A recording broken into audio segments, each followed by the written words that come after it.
Hello everyone. आज से हम लोग CGL 4 और इंटर लेवल का जो 100 हॉट टॉपिक है उसको शुरू करेंगे।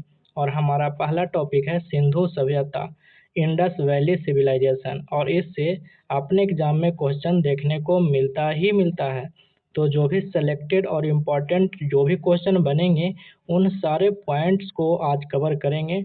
और मैं आपको ऐसे बताऊंगा ताकि आपका जो इंडस वैली सिविलाइजेशन है ना, ये पूरी तरीके से कवर हो जाए, यानी कंप्लीटनेस आपको समझ आए।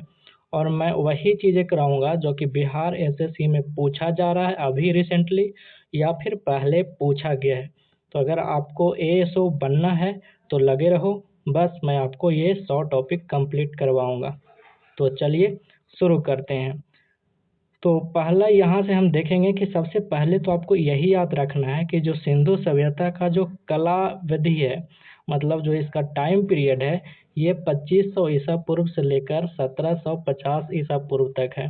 और ये बहुत ही इम्पोर्टेंट पॉइंट है, यहाँ से क्वेश्चन पूछा गया है और पूछा जाएगा भी।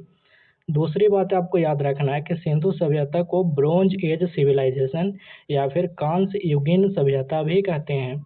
और सिंधु सभ्यता को हड़प्पा सभ्यता भी कहा जाता है, क्योंकि हड़प्पा जो जगह था ना, इसको सबसे पहले खोजा गया था। तो जो जगह खोजा गया था हड़प्पा, उसी के नाम पे हड़प्पन सभ्यता या फिर कह सकते हैं कि हड़प्पा सभ्यता कहा गया। और इसकी खोज हुआ था 1921 ईस्वी में दयाराम साहनी ने किया था। यहाँ पर जो भी पॉइंट मैं लिख रखा हूँ ना, आपके एग्जाम से बहुत ही ज़्यादा इम्पोर्टेंट है और इसको पूछेगा ही पूछेगा, देखिएगा यहीं से क्वेश्चन आएगा। दूसरी बात आपको याद रखना है कि जो जॉन मार्शल जो थे ना, इन्होंने ही हड़प्पा शब्द को क्वाइन किया था। मतलब हड़प्पा जो शब्द है ना, ये जॉन मार्शल के ही द्वारा दिया गया था। और जॉन मार्शल कौन थे? तो उस समय जो भारतीय पुरातत्व सर्वेक्षण है, उनके महानिदेशक थे। ठीक है, तो इतनी बातें याद रखना है। आगे एक बात और आपको याद रखना है कि जो मोहनजोदारो है, ये भी सिंधु सभ्यता का एक बहुत ही इम्पोर्टेंट स्थल है, जिसका खोज हड़प्पा के तुरंत अगले साल 1922 ईस्वी में राखल दास बनर्जी ने किया था। तो ये बातें आपको यहाँ पे याद रखनी है। ठीक है, अब आगे देखते हैं कि हमें कौन सी बातें याद रखना है। तो आगे यहाँ पे आपको याद रखना है कि जो सिंधु सभ्यता था, तो इसके विस्तार से क्वेश्चन पूछा जाता है कि एक्चुअली में जो सिंधु सभ्यता का विस्तार जो एक्सटेंट था, वो कहाँ से कहाँ तक था। तो अगर हम देखें तो आप ऐसे समझिए कि जो सिंधु सभ्यता थी ना, इसका जो एक्सटेंट था सबसे उत्तर में अगर देखें तो ये उत्तरी सीमा जिसको हम कह सकते हैं नदर्न मोस्ट साइट, मतलब सबसे उत्तर में जो सिंधु सभ्यता का जो स्थल था वो मांडा था। याद रखिएगा, काफ़ी इंपॉर्टेंट है, पूछा गया है बहुतों एग्जाम में। और ये मांडा कहाँ पड़ता है? जम्मू कश्मीर में। और उसी तरीके से सबसे जो दक्षिण में जो सदर्न मोस्ट था, मतलब कहने का मतलब जो सबसे दक्षिणी जो पॉइंट था सिंधु सभ्यता का, सबसे दक्षिणी जो स्थल मिला है उसका नाम है दैमाबाद, जो कि अपने भारत में यानी महाराष्ट्र में पड़ता है। और जो सबसे पूरब में था या फिर कह सकते हैं ईस्टर्न मोस्ट साइड, ये आलमगीरपुर था, जो कि उत्तर प्रदेश में है। ठीक है, अब पश्चिम में की याद रखिएगा, जो सबसे जो पश्चिम में था वेस्टर्न मोस्ट साइड, ये सुटकांडर है, जो कि अभी पाकिस्तान में है। तो ये जो स्लाइड है ना, इससे क्वेश्चन बनेगा, देखिएगा एक न एक शिफ्ट में क्वेश्चन यहाँ से आएगा। तो काफ़ी इम्पोर्टेंट है, इसे आप याद रखिएगा। ठीक है, अब आगे चलते हैं। तो अगला जो पॉइंट है ना, यहाँ पे आपको क्या क्या बातें याद रखनी है उसको ज़रा ध्यान से सुनिएगा। तो पहली बात, जो हकरा नदी है, ये पीसीएस एग्जाम में पूछा गया है, तो आपको एग्जाम में भी पूछ सकता है। तो हकरा नदी का जो वाटर सिस्टम था, जो प्रणाली था, उसमें परिवर्तन आया। और जो मैच्योर हो चुका था ना हड़प्पा सभ्यता, मतलब परिपक्व हो चुका था, मतलब हड़प्पा सभ्यता जब अपने पीक पे था, मतलब बढ़िया में था, तो जो हकरा नदी है, इसी की प्रणाली ने अपना रास्ता मोड़ लिया, ऐसा माना जाता है। जिसके कारण से जो ये चरण है वो खत्म हो गया और उत्तर हड़प्पा चरण में चला गया। समझ में आया? मतलब कहने का मतलब है कि सिंधु सभ्यता जब पीक पर था, अपने चरम सीमा पर था, तो जो हकरा नदी की जो वाटर सिस्टम थी, जो प्रवाह थी, उसके कारण इसकी जो मैच्योरिटी थी, यानी कहने का मतलब जो परिपक्वता थी, ये ख़त्म हो गई और ये उत्तर हड़प्पा चरण मतलब धीरे धीरे डिक्लाइन के फेज में आने लगा, मतलब पतन होने लगा, ऐसे समझिए धीरे धीरे। ठीक है, और ये भी पीसीएस में पूछा हुआ है, बट आपको याद रखना है क्योंकि हम लोग पीसीएस तक देखेंगे, रेलवे एसएससी से भी ऊपर पीसीएस तक जो भी इंपॉर्टेंट पॉइंट होगा ना आपके एग्जाम में आने वाला वो सब देखेंगे। तो याद रखिएगा, सिंधु की बागवानी आपको पूछेगा ना कि सिंधु सभ्यता का बगीचा या फिर सिंधु सभ्यता का गार्डन बताइए, है ना, या फिर इंग्लिश में यहाँ पे लिखा हो ओएसिस होता है, इंग्लिश का वर्ड है, तो वो आपको आंसर होगा मोहनजोदारो। ठीक है, अब यहाँ पे हम एग्रीकल्चर को देख लेते हैं ना। एग्रीकल्चर कैसा था, मतलब कृषि, जो हड़प्पा सभ्यता था उसमें कृषि की कैसे व्यवस्था थी वो जरा सा देख लेते हैं। तो देखिए एक्चुअली में ना जो प्रमुख फसल था, यहाँ से क्वेश्चन पूछा जाता है कि हड़प्पा जो सभ्यता थी इसमें प्रमुख फसल कौन था, तो आपको ना यही पूछा गया है बार बार कि बार्ली और जौ और कपास, ये तीन चीज़ें आपको याद रखनी है। लेकिन आप ये भी याद रख सकते हैं गेहूँ भी थी, चना, तिल, बाजरा, चावल और लहसुन। ठीक है, तो चावल में ना एक बात याद रखिएगा, पूछेगा ना कि क्या हड़प्पा सभ्यता की मुख्य फसल चावल थी, तो आंसर होगा नहीं, गलत बात है। एक दो जगह पे चावल के प्रमाण मिले हैं लेकिन मुख्य फसल नहीं थी। मुख्य फसल में गेहूँ, जौ, बाजरा और कपास होगा। ठीक है, अब यहाँ पे एक पॉइंट आपको ये भी याद रखना है कि जो कपास था ना, कपास कपास सिंधु सभ्यता का एक अलग पहचान थी, है ना। यूनानी जो लोग थे जो कपास को सिंडोन कहते थे, ये भी याद रखिएगा, क्वेश्चन पूछा हुआ है। ठीक है, अब आगे देखिएगा, थोड़ा सा स्लाइड को बढ़ा लेते हैं ना।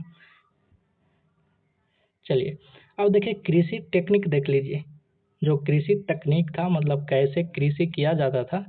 तो राजस्थान में एक काली बंगन है, ठीक है, वहाँ से हल से जो खेत जोताता था उसका प्रमाण मिला है। तो आपको पूछेगा कि जोते हुए खेतों का प्रमाण कहाँ से मिला है, तो काली बंगन। ठीक है, दाएं कोने और दाहरी दोहरी नालियाँ मिली जो कि अलग अलग फसलों के साथ उगाने का संकेत देती है। मतलब कहने का मतलब आज भी ऐसा देखे होंगे गांव देहात में, अगर आप रहते होंगे तो वहाँ पे देखे होंगे कि क्यारियाँ बनी होती है, क्यारियाँ के दोनों बीच में जैसे आलू का उपज होता है तो उसके बगल से पानी गुजरता है, तो उसी तरीके से दोहरी नालियाँ मिली, है ना। तो वहाँ पे प्रमाण मिलता है कि अलग अलग तरह की फसलें उगाई जाती होगी, है ना। हल चलाने के लिए बैल का प्रयोग किया जाता था। ये भी याद रखिएगा, सिंधु सभ्यता में ना जो बैल था ये बहुत ही इम्पोर्टेंट जानवर था, तो ये पूछ सकता है। और जो लास्ट वाला है ये आपसे नहीं पूछेगा, ये पीसीएस में पूछा गया है बट हम इसी को भी इंक्लूड कर लिए हैं। तो जो लास्ट वाला उसको भी देख लेते हैं, लिखा हुआ है चोलेस्तान और बनावली। याद रखिएगा चोलेस्तान और बनावली है जहाँ पे मिट्टी के हल के मॉडल मिले हैं। मतलब मॉडल मतलब कहिए कि एक प्रतीक, एक सिंबल के रूप में मिट्टी का जो हल है उसका मॉडल वहाँ पे मिला है। कहाँ, चोलेस्तान और बनावली में। चोलेस्तान कहाँ पड़ता है, पाकिस्तान में, और बनावली अपने इंडिया में ही पड़ता है। ठीक है, अब आगे चलते हैं तो एनिमल डोमेस्टिकेशन देखते हैं, पशुपालन। तो पशुपालन में बेसिकली आपसे पूछेगा कुत्ता के बारे में, तो याद रखिएगा कुत्ता, बैल और गाय ये सिंधु सभ्यता की सबसे प्रमुख, है ना, जानवर था। ठीक है, ऐसे आप याद रख सकते हैं कि भैंस, बकरी, सुअर, बैल, सांड ये सब जो थे सिंधु सभ्यता का सबसे प्रमुख जानवर था। और आपको से एक क्वेश्चन पूछता है कि जो गेंडा, जो ये कुबर वाला जो बैल होता है ना, इसके बारे में पूछता है कि कुबर वाला बैल क्या सिंधु सभ्यता में था, तो हाँ, सिंधु सभ्यता में कुबर वाले बैल मिला है। ठीक है, और आगे एक बात और याद रखिएगा, ये जो जंगली सुअर है ना ये भी यहाँ पे देखने को मिला था। जंगली सुअर, हिरन, मछली तथा पक्षियों की हड्डियाँ मिला, जिससे पता चलता है कि यहाँ के लोग थे ना वो पालतू जानवर रखते थे, मतलब जानवरों को पालतू बनाया था। ठीक है, तो जो भी इम्पोर्टेंट पॉइंट है ना मैं यहाँ पे लिख रखा हूँ। अच्छा, एक और बहुत ही इम्पोर्टेंट पॉइंट यहाँ पे मैंने लिखा है, याद रखिएगा घोड़ा एवं गाय के प्रमाण नहीं मिले हैं। क्वेश्चन पूछेगा कि क्या सिंधु सभ्यता में घोड़ा और गाय का प्रमाण मिला है, तो आंसर होगा नहीं। ठीक है, लेकिन कुछ एग्जाम में जैसे पीसीएस जो हाई लेवल के एग्जाम है उसमें आपको कहेगा कि घोड़ा का प्रमाण मिल रहा है। ऐसा इसलिए क्योंकि देखिए अगला लाइन लिखा हुआ है कि गुजरात के सुटकोडा से घोड़े की हड्डी मिली है ना। तो ऐसा अनुमान लगाया जाता है कि घोड़ा होगा। ठीक है, तो अगर आप मैं आपको बता रहा हूँ, अगर आप CGL4 या इंटर लेवल में देंगे तो वहाँ पे लिखिएगा घोड़ा का प्रमाण नहीं मिलता है। ठीक है, वहाँ पे आंसर नहीं होगा, क्योंकि जो सेंट्रल CGL है उसने भी यही माना था। ठीक है, आगे चलते हैं तो टाउन प्लानिंग के बारे में पढ़ते हैं। जो टाउन प्लानिंग, तो सिंधु सभ्यता का ना एक बहुत ही बढ़िया फीचर था, या फिर कह लीजिए कि जो विशेषता थी, जो प्रमुख विशेषता थी, वो तो नगर नियोजन ही थी ना, टाउन प्लानिंग था। हड़प्पा सभ्यता की जो सबसे अनोखी विशेषता ये थी टाउन प्लानिंग, मतलब नगरों का विकास आज से भी ज़्यादा, जैसे आज देखता हूँ ना टाउन में जो नालियाँ होती है उतनी अच्छी सिस्टम से नहीं बनाई होती है, लेकिन सिंधु सभ्यता की जो नालियाँ होती थी वो बहुत ज़्यादा डेवलप था। मतलब कहने का मतलब उस पे जो चीज़ें होता था ना वो बहुत अच्छे लेवल में था, जो मैनेजमेंट था। ठीक है, अब यहाँ पे दो बातें और याद रखनी है कि जो हड़प्पा सभ्यता के जो ज़्यादातर जो नगर थे ना, ज़्यादातर जो टाउन थे, वो दो भाग में थे। मतलब कि एक ऊपरी टाउन होता था, ये गांव के या नगर के पश्चिम में होता था, और जो निचला टाउन होता था गांव या नगर के पूरब में होता था। ठीक है, और मैं आपको समझा रहा हूँ क्या होगा। ठीक है, अब यहाँ पे एक बात और याद रखनी है, गांव का जो ऊपरी जो नगर होता था उसको गढ़ या नगर कोट या फिर इंग्लिश में एक्रोपोलिस भी बोलते हैं, इसे सिटाडल भी कहते हैं। ठीक है, और निचला को तो लोअर टाउन ही बोलते हैं। अब देखिए जो ऊपर वाला जो था ना वो आकार में छोटा होता था लेकिन ऊंचा होता था। ऐसा इसलिए क्योंकि यहाँ पे सार्वजनिक उद्देश्य के लिए ये चीज़ें बनाया गया था। सार्वजनिक उद्देश्य मतलब शादी विवाह, कोई सेरेमनी, कोई फंक्शन, है ना, कोई मीटिंग करना है ऑफिशियल, तो कोई निर्णय लेना है, पंचायत बैठाना है, तो यहाँ पे नगर कोर्ट में या फिर कह सकते हैं कि घर में ऊपरी नगर पे ही होता था। और जो निचला नगर होता था वो आकार में बड़ा होता था। जाहिर सी बात है आकार में बड़ा होगा क्योंकि यहाँ पे आवासीय भवन होते थे, मतलब यहाँ पे लोग निवास करते थे, रहते थे, खाते थे, पीते थे और सोते थे, मतलब ज़्यादा समय यहीं पे बिताया जाता था। आप ऐसे समझिए कि जो बड़े बड़े लोग थे, बड़े बड़े नेता मंत्री जो थे वो ऊपरी नगर यानी गढ़ में एक्रोपोलिस में रहते थे और नीचे और जनता रहती थी। ठीक है, आप ऐसे समझ लीजिए। ठीक है, क्वेश्चन ऐसे ही पूछेगा। चलिए अब मैं आपको यहाँ पे बता रहा हूँ कि जो सिंधु घाटी सभ्यता थी ना इसके कुछ इम्पोर्टेंट जो चीज़ें थी, तो सबसे ज़्यादा क्वेश्चन यहाँ से पूछा जाता है। पूछेगा कि ग्रेट बाथ, जो महान स्नानघर था, स्नानागार था, मतलब स्नान करने के लिए इन लोगों ने व्यवस्था बना रखी थी, ये कहाँ से मिला था। तो पहली बात तो याद रखना ये मोहनजोदारो से मिला था, है ना। और आप बताइएगा कि इस तरह के PDF से पढ़ाऊँ, यानी इस तरीके से बनाकर पढ़ाऊँ या फिर डायरेक्टली टाइप करके या फिर हैंड रिटन में पढ़ाऊँ। ठीक है, आप कमेंट करिएगा। और दूसरी बात पूछेगा कि जो ये स्नानागार था ये कैसा था शेप में। CGL मेंस, याद रखिएगा CGL मेंस में पूछा गया है, तो ये रेक्टेंगुलर था, आयताकार था। और इसका जो डायमेंशन है बीमा है ये भी पूछा गया है, तो 12 मीटर लंबा, 7 मीटर चौड़ा और 2.4 मीटर गहरा होता था। अब ऐसा अनुमान लगाया जाता है कि जो ये स्नानागार होता था, आप यहाँ पे देख रहे हैं, आज समझ लीजिए बाथरूम, ठीक है ना, जो कि किसके लिए यूज होता था ऐसा, संभवतः धार्मिक स्नान के लिए, जैसे पूजा पाठ करने के पहले हम नहाते हैं ना, उसके लिए यूज होता था, ऐसा माना जाता है। और दूसरी बात याद रखें कि जल रोधक वाटर प्रूफिंग के लिए जिप्सम आधारित मोर्टार का उपयोग होता था। मोर्टार वही जो सीमेंट का काम करता है, दो ईंट को बीच में जो लगता है ना, आप यहाँ पे देख रहे होंगे, तो उसी को कहते हैं मोर्टार। तो वो एक्चुअली ना वो जिप्सम का बना होता था, जिससे वाटर प्रूफिंग हो जाता था, मतलब पानी एक दीवार से दूसरे दीवार को रिसकर बाहर नहीं जाती थी। ठीक है, अब आगे आपको ये बात याद रखनी है। चलिए ये देख लेते हैं, हड़प्पा के अन्नागार है ना, ब्रिक ग्रेनरी ऑफ हड़प्पा। तो पहले तो यही पूछेगा कि अन्न का जो भंडार था, जो अन्न रखने का जो जगह था वो कहाँ से मिला, तो हड़प्पा से। और पूरा टोटल कितना था, 12, 2 लाइन में था, 6 इस साइड 6 इस साइड, मतलब 2 पंक्ति में था। याद रखिएगा ये सारे डिटेलिंग पूछे गए हैं। हड़प्पा में एक गोलाकार ईंट का मंच भी मिला है। तो ज़्यादातर हड़प्पा जो सभ्यता थी ना, ऑल ओवर पूरे टाउन की बात किया जाए, पूरे सभ्यता की बात किया जाए, तो उसमें रेक्टेंगुलर ईंट होता था। लेकिन हड़प्पा में एक जगह पे गोलाकार ईंट मिला है। तो जो अलग तरह की चीज़ें होती है ना, उससे क्वेश्चन पूछता है, तो याद रखिएगा।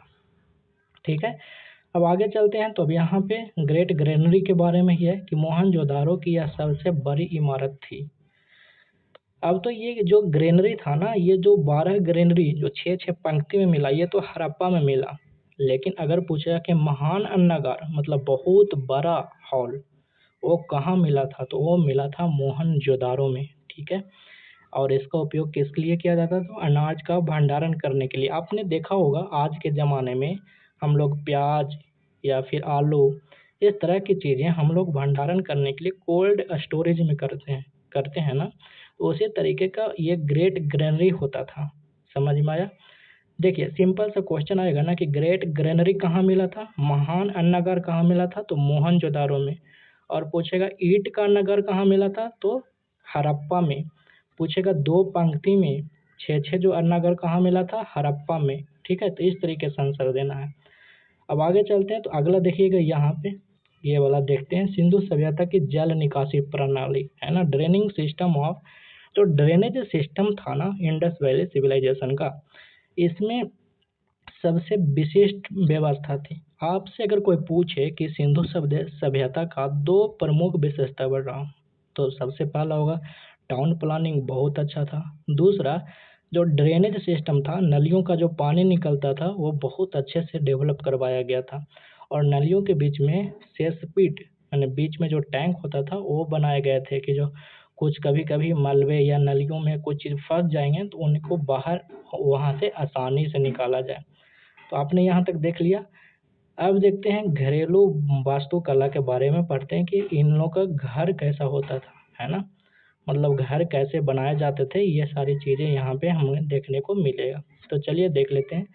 तो सबसे पहले तो आपको याद रखना, मैंने आपको बताया उन्नत नगरीय योजना पूछेगा कि सबसे well planned town planning Sindhu सभ्यता की ही थी। मकान पक्की ईंटों का बनाया जाता था और कुछ जगहों पर कच्ची ईंटें भी मिली थी। लेकिन अगर आपसे पूछेगा कि मेन रूप से जो मकान बनते थे वो पक्की ईंटों का ही बनता था। लेकिन एक बार पीसीएस में पूछा गया था कि क्या सिंधु सभ्यता में पक्की ईंटों का यूज हुआ था, और दूसरा ऑप्शन था कच्ची ईंटों का यूज हुआ था, और तीसरा ऑप्शन था दोनों। तो आंसर होगा दोनों, क्योंकि कहीं कहीं पे कच्ची ईंटें भी मिली है।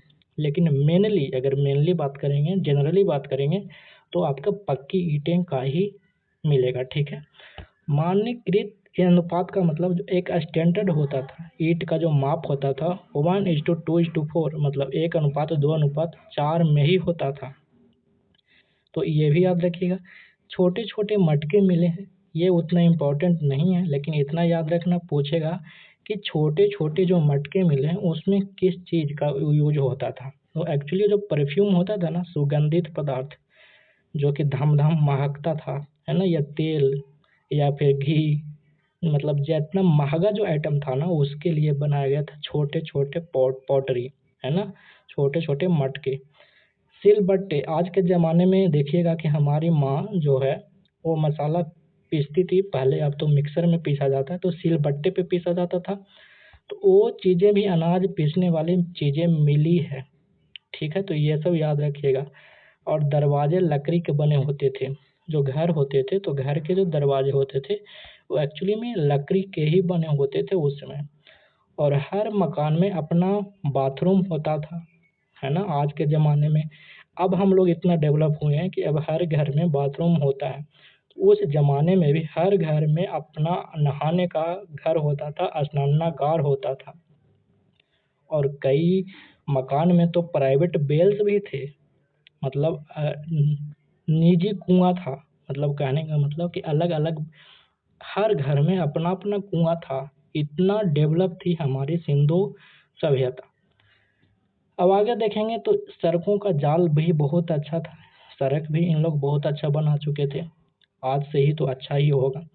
तो ग्रिड पैटर्न सिस्टम पूछेगा कि जो सड़क थे वो ग्रिड पैटर्न सिस्टम पे काम करते थे। मतलब सीधा एकदम समकोण पर, यानी 90 डिग्री पर मुड़ती थी सड़क।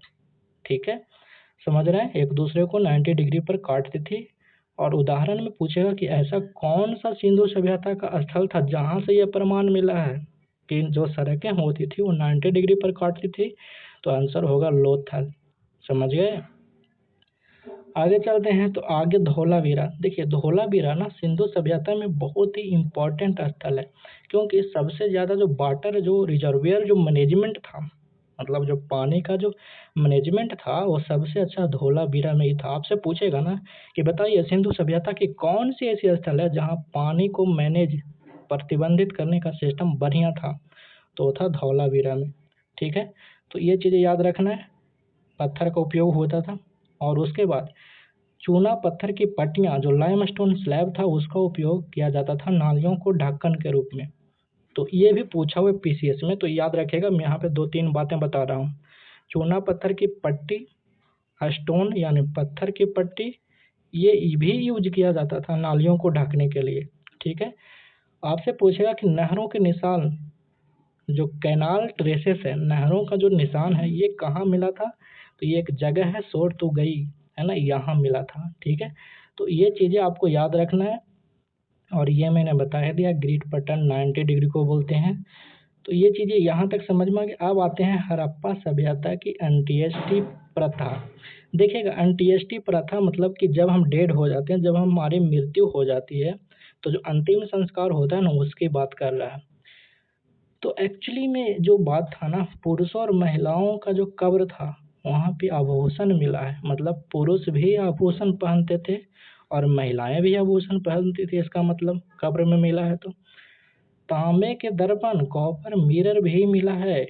जहाँ पे दफनाया जाता था ना, तो मृतकों के पास तांबे के दर्पण भी देखने को मिला है। हड़प्पावासी मृतकों के साथ बहुमूल्य वस्तुओं को दफनाने में विश्वास रखते थे। मतलब जब कोई पर्सन डेड हो जाता था, तो जब उनको जमीन के अंदर बरियल किया जाता था, यानी दफनाया जाता था, तो उनके मनपसंद की चीज़ें उनके साथ रख दी जाती थी, और ऐसा माना जाता था कि भविष्य में ये यूज करेंगे। और यहाँ तक कि मालिक के साथ कुत्ते यानी डॉग्स को भी दफनाने का प्रमाण मिला है। और पूछेगा कहाँ से मिला है कुत्ता दफनाने का प्रमाण मालिक के साथ, तो रोपर पंजाब से। ठीक है, काफ़ी इम्पोर्टेंट, ये भी पूछा हुआ है। अगली बात है शिल्प उत्पादन के बारे में देखते हैं। तो क्राफ्ट प्रोडक्शन भी होता था, मतलब यहाँ पे कारीगर भी होते थे, तो ये मनके बनाते थे। सिंधु सभ्यता का एक प्रमुख पहचान था। मतलब पहला तो ग्रिड पैटर्न सिस्टम है ना, दूसरा ड्रेनेज सिस्टम जो नालियों का प्रबंधन था, टाउन प्लानिंग अच्छा था, मनके भी बनाते थे। आपसे सिंपल पूछेगा ना कि श्रृंगार का सामान, महिलाओं का जैसे लिपस्टिक, चूड़ी, ये सब कहाँ बनते थे, तो चनहुदरों में बनते थे। ठीक है, तो पहले के लोग भी बहुत ज़्यादा शौकीन थे, समझ जाइए। और मनके पूछेगा तो कैसे सिलेंड्रिकल होते थे, बेलनाकार होता था, स्फेरिकल होता था, गोलाकार, और बैरल का आकार का बैरल शेप्ड भी मनके होते थे। अब आपसे पूछेगा कि चनहुदरों में कौन कौन सी चीज़ें होती थी। चनहुदरों में मनका बनता था, शंख काटने का काम होता था, जो आज भी देखते होंगे हमारी बहनें, हमारी माँ देखिएगा कि शंख पहनती है, शंख की चूड़ी, तो उस जमाने में शंख कटिंग होता था। मेटल वर्किंग होता था, मेटल का काम होता था। सील मेकिंग, सील मोहर, है ना, आज भी देखते होगा मोहर लगता है हर चीज़ें पे, तो ये सब चीज़ें बनाया जाता था। ठीक है, तो यहाँ तक आपको समझ में आया होगा। अब आगे देखते हैं तो प्रमुख समाधि प्रकार देखिए। तो ताबूत कॉफिन बरियल भी यहाँ से मिलता है। पूछेगा कि कॉफिन का बरियल, देखिएगा यहाँ पे एक आदमी को इसके अंदर रखकर बरी कर दिया गया है, मतलब दफना दिया गया। तो पूछेगा कहाँ से मिला है, तो ये हड़प्पा से मिला है। ठीक है, कलश समाधि अर्ण बरियल, जो कि हिंदू फिलॉसफी में आज भी हिंदू समाज में हम लोग अर्ण बरियल कहते हैं, है ना। जब डेड बॉडी तो उनके राख हम इस कलश में रख के अ, हम लोग गंगा में प्रवाहित कर देते हैं, है ना। तो इस तरीके के अर्ण बरियल यानी कलश समाधि भी हड़प्पा में देखने को मिला है, उसके प्रमाण मिला है। ठीक है, डबल या फिर ज्वाइंट बरियल युग में, मतलब जब कोई जैसे आप समझ लीजिए हस्बैंड वाइफ, है ना, पति पत्नी की डेथ हो जाती है, तो एक ही जगह पे दोनों दफनाए हुए मिले हैं, उनके ये समान है ना। जैसे आभूषण हो गया, मिट्टी के बर्तन, ये भी साथ में देखने को मिला था, उनको दफनाया जाता था। अच्छा, एक सीजीएल मेंस में पूछा था कि जेडाटाइट जो पत्थर है, ये किस सभ्यता की पहचान थी? तो सिंधु सभ्यता में जेडाटाइट जो पत्थर है ये भी देखने को मिलता था।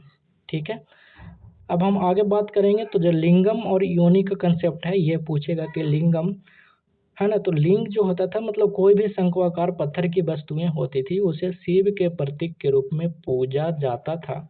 और योनि जो था ये एक सिंबल के रूप में इसे भी यूज किया जाता था और इसे भी एक शक्ति के रूप में पूजा जाता था। ठीक है, और ये दोनों जनन शक्ति यानी रिप्रोडक्शन सिस्टम का ये प्रतीक माना जाता था। सोचिए पहले के लोग कितने एडवांस थे, है ना। मातृ देवी का टेराकोटा की मूर्ति पूछेगा कि जो मातृ देवी थी, मदर गॉडेस थी, इनकी मूर्ति किसकी थी? तो टेराकोटा। टेराकोटा क्या है ये भी पूछ सकता है। तो टेराकोटा एक्चुअली में ना मिट्टी की मूर्ति बनाई होती थी और उसको आग में पका दिया जाता था, उसी को बोला जाता था टेराकोटा। तो मोहनजोदड़ो से ये चीज़ें प्राप्त मिली है और यहाँ पे भूर्ण से वृक्ष को निकलते है ना दिखाया गया। ये बताता है प्रोडक्टिविटी को, है ना, मतलब उर्वरता को बताता है ना। आगे देखते हैं तो पुरोहित राजा जो प्रीस्ट किंग है ये भी देखने को मिला है, मोहनजोदड़ो से प्राप्त हुआ है प्रीस्ट किंग। एस्टियाटाइट सेल खेरी से निर्मित था। पूछेगा कि जो ये प्रीस्ट किंग था वो किस चीज़ का बना हुआ था? तो एस्टियाटाइट सेल खेरी मुलायम पत्थर से बना होता है। इसकी ऊंचाई पूछा गया है तो 17.5 सेंटीमीटर इसका ऊंचाई था। ठीक है, आगे अब देखिएगा तो धातुओं का ज्ञान था। सिंधु सभ्यता के लोगों का धातुओं का ज्ञान था। पूछेगा क्या सोना का ज्ञान था? तो हाँ। तांबा का था? हाँ, क्योंकि कॉपर इनको तो ब्रोंज सिविलाइजेशन बोला ही जाता था। तो पूछेगा तांबा का ज्ञान था? तो हाँ बोलेंगे ना, क्योंकि इस सिविलाइजेशन में तांबा की चीज़ें बनी होती थी। लेकिन अगर पूछेगा कि क्या सिंधु सभ्यता के लोग लोहा को जानते थे, आयरन को, तो आंसर होगा नहीं। समझ में आया? अब यहाँ पे कुछ और चीज़ें आपसे पूछेगा कि मोहरे, है ना, यूनिकॉर्न याद रखिएगा। जो मोहरे होती थी ना उस पे यूनिकॉर्न मतलब एक सींग वाला पशु अंकित होता था। और पशुपति भी यहाँ पर होते थे योग मुद्रा में। जैसे आज भी जो भगवान शिव होते हैं उनको योग मुद्रा में बहुतों जगह पे दिखाया गया है। तो ये चीज़ें सील पर यानी मोहर पर छपी होती थी। अगला जो इम्पोर्टेंट चीज़ है कार्स नर्तकी डांसिंग गर्ल, है ना। तो डांसिंग गर्ल किस चीज़ का बनी थी? तो ब्रोंज का था। ये भी पूछेगा तो आप बताइएगा ब्रोंज का। ठीक है, और इसकी ऊंचाई थी 10.5 सेंटीमीटर। पूछेगा कौन सी मुद्रा में थी? तो त्रिभंग मुद्रा में। त्रिभंग मुद्रा में ये था। ये चारों क्वेश्चन आपको सीजीएल मेंस में पूछा हुआ है। अब मैं बार बार नहीं बोलूँगा कि पूछा हुआ है। ठीक है, आपको समझना है कि हम जो चीज़ें बता रहे हैं वो एकदम ऑथेंटिक है, रिलेवेंट है। तो पॉटरी पूछेगा जो मृदभांड है ये कहाँ है? तो हाकरा मृदभांड प्रारंभिक हड़प्पा चरण में देखने को मिलता है। गेरुआ रंग से इसे क्या कर दिया जाता था? रंग दिया जाता था। तो ये चीज़ें आपको यहाँ पे याद रखनी है। अगली बात यहाँ पे आपको याद रखनी है, देखिए पूछेगा ना कि हड़प्पा सभ्यता के पतन का कारण क्या था? तो एक्चुअली में ना ये क्वेश्चन बहुत सारी चीज़ें था जो कि हड़प्पा सभ्यता के पतन का कारण था। जैसे कुछ विद्वान बताते हैं कि जलवायु परिवर्तन होगा जिससे हड़प्पा सभ्यता खत्म हो गई होगी। वनों की कटाई हुआ होगा जिससे वन खत्म हो गए होंगे और बाढ़ आया होगा और वो हड़प्पा सब वासी सब बह गए होंगे। कुछ लोग बताते हैं कि विदेशी आक्रमण हुआ होगा और लड़ाई हुआ होगा, इन लोगों को मार दिया होगा। नदियों का मार्ग बदलना या सूख जाना। तो इस तरीके के क्वेश्चन ना पीसीएस एग्जाम में पूछेगा, आपके एग्जाम में नहीं पूछेगा। बताऊं क्यों? क्योंकि इस तरह के क्वेश्चन क्वेश्चन जो होते हैं ना अलग अलग मल्टीपल ऑप्शन में पूछे जाते हैं कि ये हुआ होगा, ये हुआ होगा। तो वहाँ पे आंसर होता है 1 2 3 हुआ होगा, 3 2 3 4 हुआ होगा, इस तरीके का। ठीक है, तो अगर ऐसे पूछा जाएगा तभी उसमें बनेगा। ठीक है, अब आगे देखते हैं। तो आगे मैंने आपको बता ही दिया हड़प्पा के बारे में कब खोज हुआ था। बस आपको याद रखना ये रावी नदी पर हड़प्पा है ना। आपसे पूछेगा कि जो पुरुष धर है, मेल टॉर्सो है, ये कहाँ से मिला था? तो ये मिला था आपको हड़प्पा से। ये आपको याद रखना है, हड़प्पा जगह से ये मेल टॉर्सो मिला था। ठीक है, अब आगे चलते हैं। तो आगे यहाँ पे मेन जो स्लाइड है ना ये काफ़ी इंपॉर्टेंट स्लाइड है, तो इसको ज़रा ध्यान से सुनिएगा। ये मैं आपको इंग्लिश में लिखा हूँ ना, इसको मैं हिंदी में समझा दूंगा, टेंशन मत लीजिए। मोहनजोदारो 1922 ईस्वी में राखलदास बनर्जी सिंध नदी पर है पाकिस्तान में, है ना। इतना हो गया। चनहुद्रो ये भी सिंध में है इंडस नदी पर। लोथल गुजरात में है। एस आर राव ने इसको खोज किया था भोगवा नदी पे। जो यहाँ पे नदी लिखा हुआ ना बस उतना ही याद रखना है, सबका याद नहीं रखना। कालीबंगन कहाँ है? राजस्थान में घग्गर नदी पर। राखी गहरी कहाँ है? हरियाणा में घग्गर नदी पर। तो ये चीज़ें आपको याद रखनी है, इतनी सी चीज़ें। अब आपको 2-3 चीज़ें और याद रखनी है, देखिएगा ध्यान से। जैसे आपको पूछेगा कि ग्रेट बाथ नहाने का जगह, ग्रेट ग्रैनरी है ना, और जो अनाज रखने का जगह, प्रोटो शिवा जो वही शिव भगवान का मूर्ति, डांसिंग गर्ल और गॉडेस अर्थ मातृ देवी, और ये दाढ़ी वाला जो आदमी था, प्रीस्ट था, जो पुजारी था, ये कहाँ मिला था? तो ये मिला था मोहनजोदारो से। चनहुद्रो से क्या मिला था? तो चनहुद्रो से मैंने बताया कि वहाँ पे लिपस्टिक बनता था, ये सारी चीज़ें होती थी। और अगली चीज़ें, जो चनहुद्रो है ना, एकमात्र ऐसा शहर है हड़प्पा का जो कि सिटी विदाउट सिटाडल था। मतलब इसमें ऊपरी जो नगर कोटा होता था ना, गढ़ जहाँ पे अच्छे लोग रहते थे, वो यहाँ पे नहीं था। ठीक है। लोथल याद रखने की, लोथल जो था ना एक एशियंट पोर्ट था, डॉकयार्ड है ना, गोदीबारा यहाँ पे देखने को मिला जहाँ से जहाज एक जगह से दूसरे जगह पे जाते थे। अगिन वेदिका मिला है यहाँ पे लोथल से, फायर अल्टर और डबल बरियल, मतलब 2 लोगों को एक ही जगह पे दफनाया हुआ मिला है।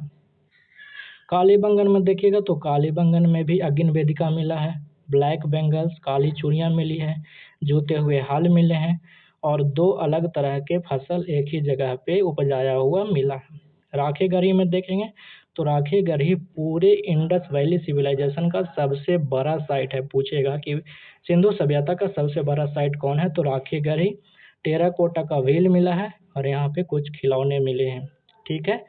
आगे देखिए तो धौलावीरा में मैंने आपको बताया था कि सबसे ज़्यादा जाइंट वाटर रिजर्वियर, मतलब बहुत बड़ा वाटर मैनेजमेंट सिस्टम धौलावीरा में मिला है। और यहाँ पे 3 पार्ट होता था, हर जगह पे 2 होता था ना, नगरकोट और ऊपरी टाउन और निचली टाउन। यहाँ पे 3 होता था, एक बीच वाला भी था। तो डैम्स और वाटर, जैसे भी पानी के बारे में पूछेगा ना कि जल का प्रबंधन कहाँ पे अच्छा था, तो आंसर होगा धौलावीरा। ठीक है। और इंडिया का 40th यूनेस्को साइट भी है, 2021 में इसको मिला धौलावीरा को।